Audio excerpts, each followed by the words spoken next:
All right, my name is Kiana Sarabi, and thank you for attending the Filling Out Your Calendars and Spreadsheets training. I'm gonna go ahead and start sharing my screen here. So for those of you who don't know me, I've been in the business for about 3 months now, and starting off, like, I was not like very organized at all, and I kind of had to figure out, a way to keep myself set for, like, when trainings were going, and then also trying to figure out how to factor that in with like whatever um personal life things were going on as well. So these little tools here are definitely very helpful. How many of you guys are planner writers? Put in the chat box. You signed up August 24th. Congratulations. Welcome, Lisa. Yes, planners. I'm all about planners. I swear I have like 3 different planners for 3 different things. So honestly, having like a handy planner out, I'm gonna show you an example. So, this is kind of hard to show you. Yeah, it won't let me show you, but I have a main calendar. It's like a big personal one. Basically, I put all of my trainings, anything like if my kids have appointments, I use that for that as a handheld. And then anything that I write in that planner, I transfer here onto my computer calendar. So if you see here, whether you're using Google or Microsoft, you can add every single one of like your personal calendars as well as your travel agent calendars on the side here. I love making lists and making daily, weekly, and monthly planners. I have so many. Yes, Amanda, me too. Like lists are very satisfying because you get to cross things off or highlight them off, and it's like, I did something. I made progress. I don't know. It's like a mental thing. But yeah, so this is a Microsoft calendar. Like I said, if you use Google Calendar, you can do this as well. But basically on the first of the month, you pretty much just put in every single one of the trainings that they have available listed on our Beach Bosses website. So for you newcomers, have you guys had access?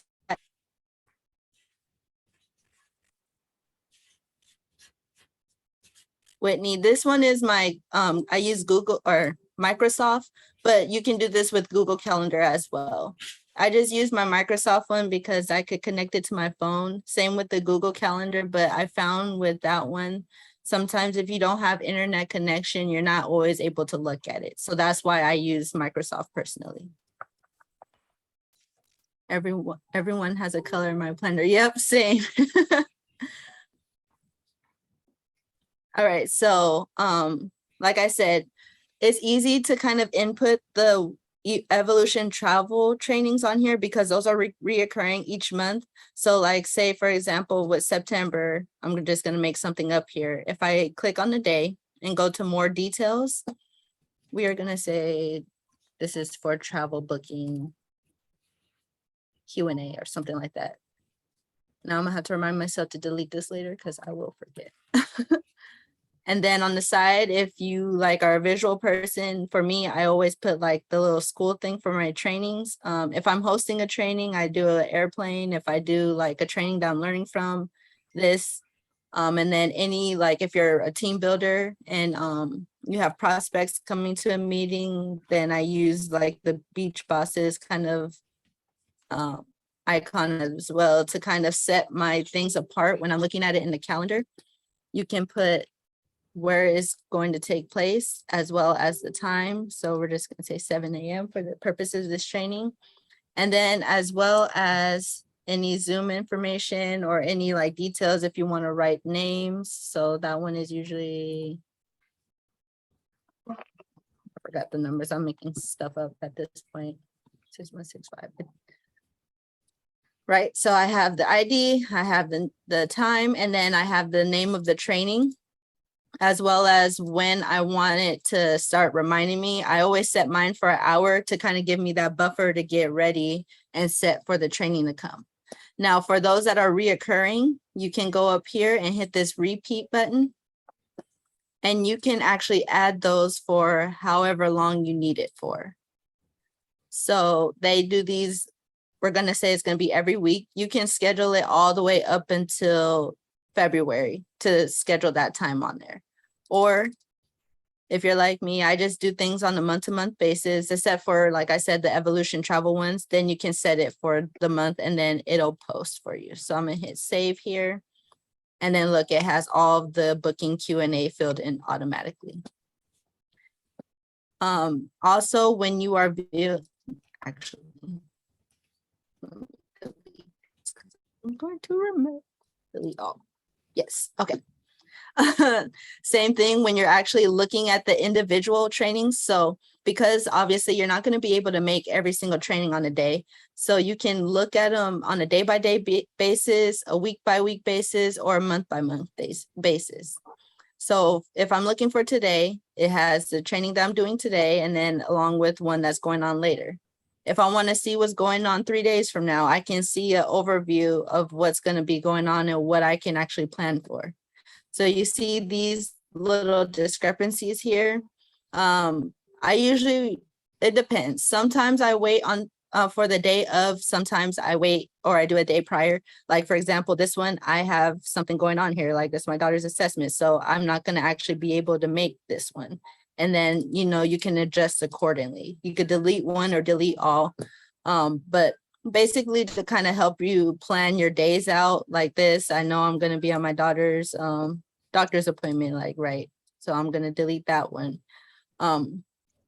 Just to kind of keep yourself organized and keep yourself in a place where you're able to actually see what's going on to help you plan your days out.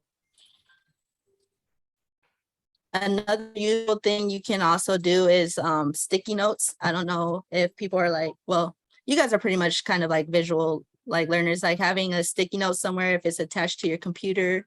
Those kind of things help when you're not able to look into your calendars. I always have this pulled up like at the bottom, so it's always minimized so I can get to it if I need to pull something up. But maybe, you know, you're not around your computer at the time or something like that. It's always good to have something on hand to kind of adjust this and plan for. I also recommend having a small travel planner for when you're out on the go. Like if you get a client that calls you or something, you still have all of your schedules and things in place. So that pretty much covers the calendars. Like I said, you can get this in mobile form or on your computer because it automatically, if you have an iPhone or an Android, it'll automatically update to your calendar base that's on there. Now moving on to spreadsheets. So I am also partial to Google Sheets just because, like I said, it's all together. I'm going to give you an example here with Golden Sheets. So there's a lot of different ways that you can actually fill these out to make them easier for you. I have everything color coded, coordinated, so I know exactly what it is that I'm marketing for. Like I always post event tickets, so I keep a track of the schedule on here. I have my links on here and then what time I schedule them. The cool thing about not golden tickets, but Google Sheets, there's little features that help you kind of maintain everything that you have in your list. So if you're going through the view option, there's a freeze button where you can actually freeze your rows or your columns that you need. So looking at this top here, it has my name of the event, date of event, link, date posted, time posted, event type, right? So when I'm filling out this list, if I go to view, freeze, and in one row, it'll freeze this top row. So no matter how far down I scroll, I can still see that first row and it's connected to the other ones at the bottom. Same thing with the column. If I just go and click this, insert or view, I'm sorry, freeze one column. Oh, it's not going to work with this one. Example, let me show you this. So like with my Facebook groups, right? So all this information, I have my links, the signed on, what I signed on as for my business, dates posted, time posted, approved posts. Like, so you see when I'm moving it side to side, this column stays set. So that way I know what information is going to what group.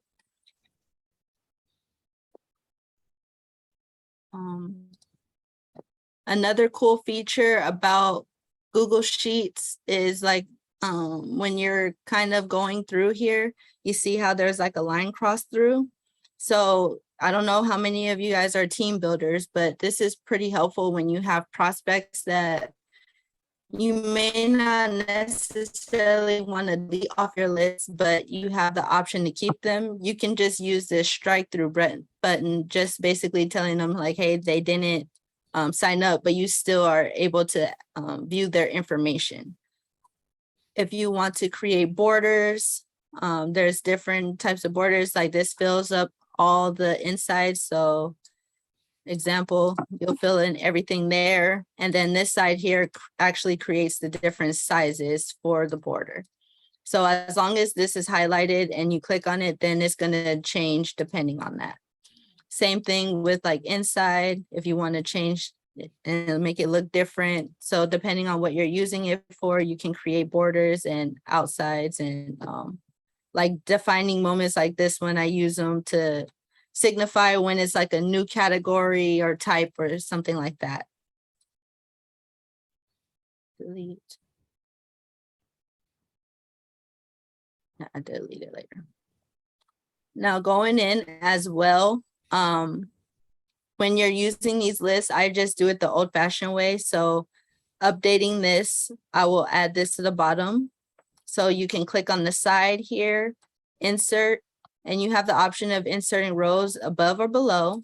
So I'm going to do this one below. And then I'm going to just move this over. So I'm just going to hit cut, click on the row and just hit paste. And then it's going to paste all that information on there for me automatically. And then later on, you can go ahead and delete the rows that are vacant. So that's kind of how I use this list to update. And then it brings everything up automatically as I keep going. So I'm going to delete this row, delete. Yep. And then it keeps everything current.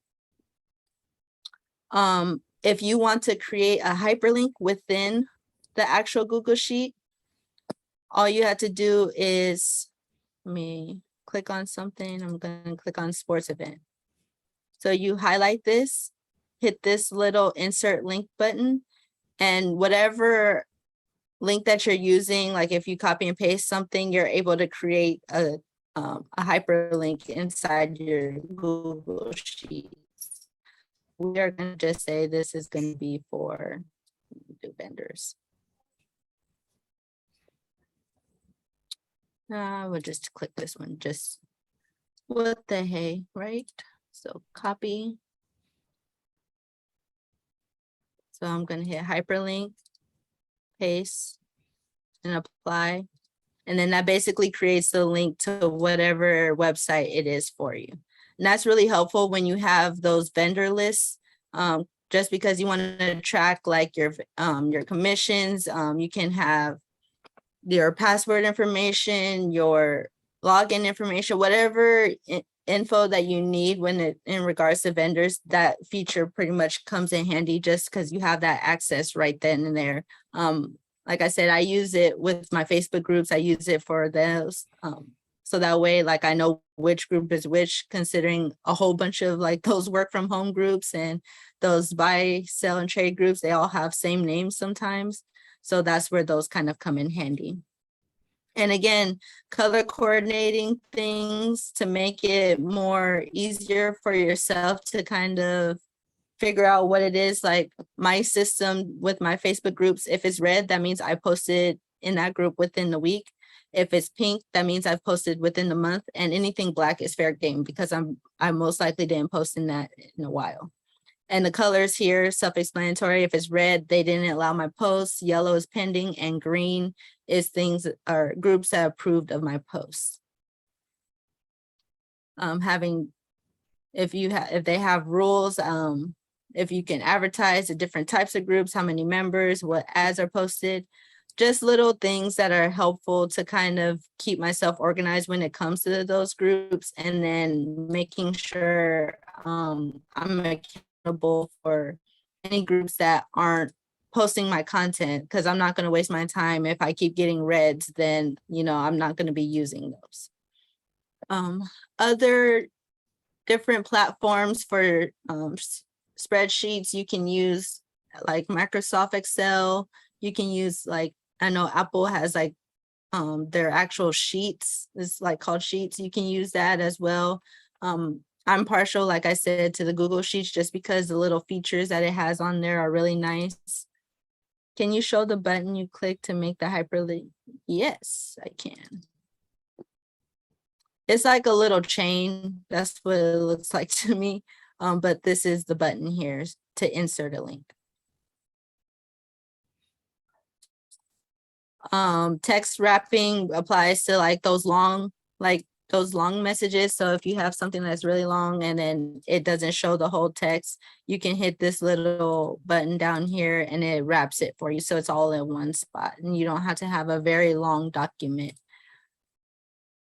You're welcome, Whitney. All right, so changing colors, that's the one I use a lot as well, fill color. So if you want to change like a cell color, you can change those. You can customize them like to whatever color you want it to be or use the preset ones. If you're wanting to change the title or the text color, that will be here. Like, you know, basic like how a word is bold, italics, that's that strike through button here. The font size, if you want to change the font, is here.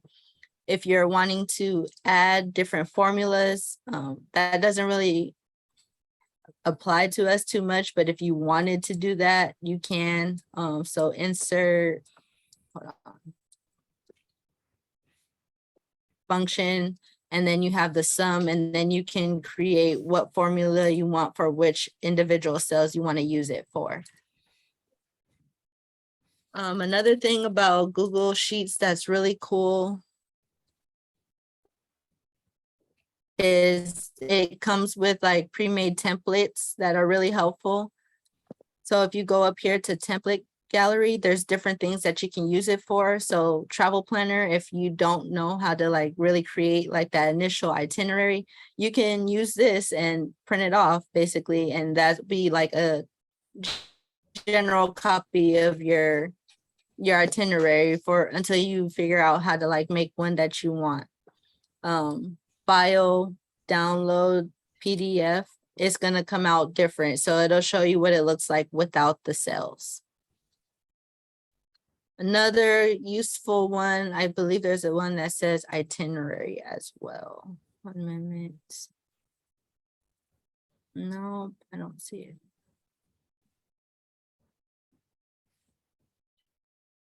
Yeah. No, it doesn't have an itinerary on here. But like wedding planner, they have calendars on here as well. If you want to create a to-do list on there, you can do that. So just going in there, playing around with it, seeing what templates work for you. I always just use a basic one and kind of create what I need based off of what makes sense at the moment. So let me think what else. Going through, if you want to like create this long like kind of title here, you can merge the cells together. So that'll be this button, merge all, and then that'll create that long one for you. And then you can change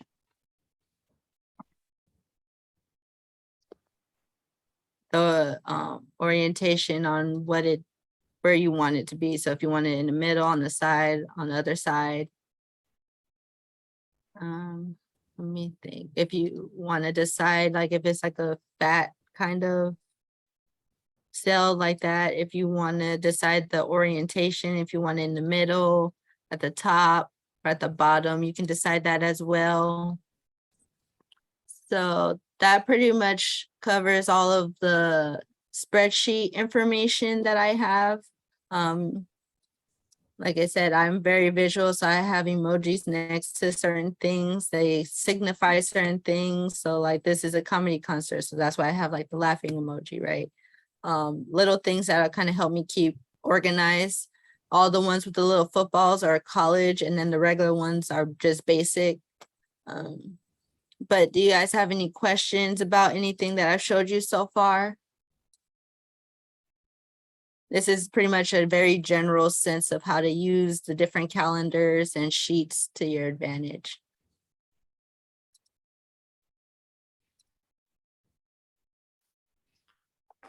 I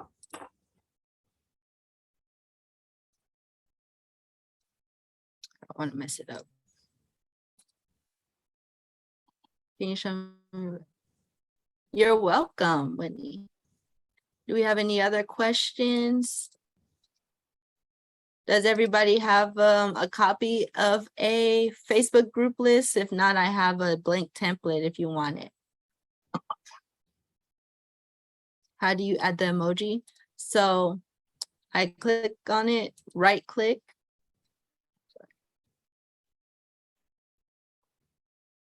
Oh, wait a minute. How did I add the emoji? Yeah, here we go. Double click and then right click. And then you can pick from all the emojis that they have.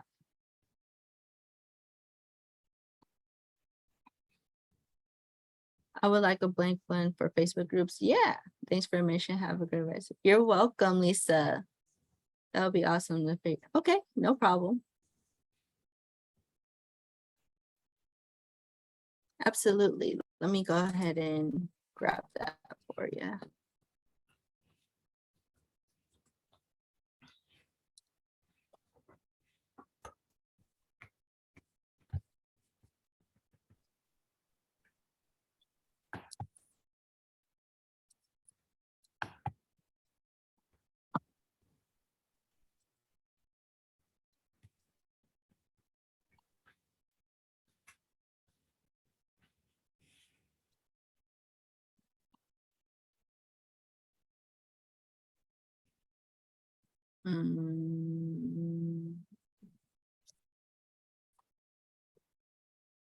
I'm just going to leave that in there.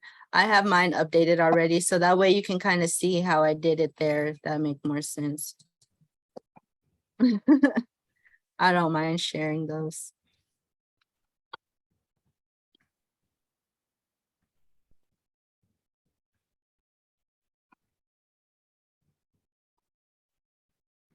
So that's for my Facebook groups.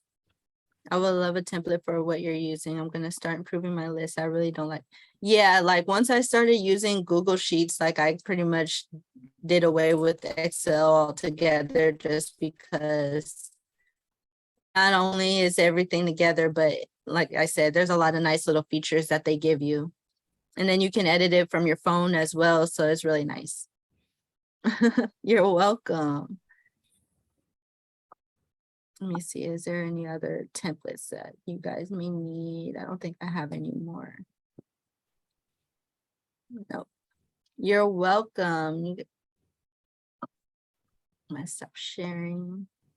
Well, I know this was a pretty quick training. I hope this was helpful for you guys.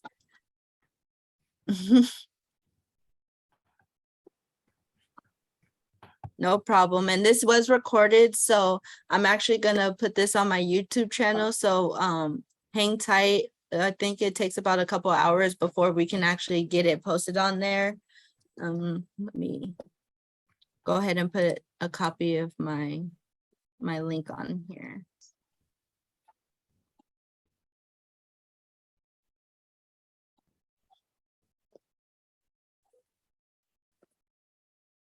And another one.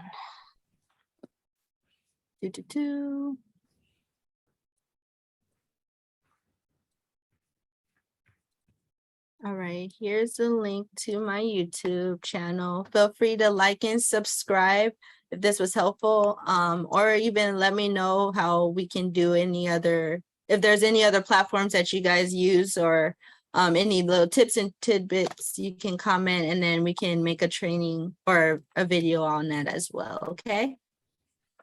You're welcome, Amanda. Thank you guys.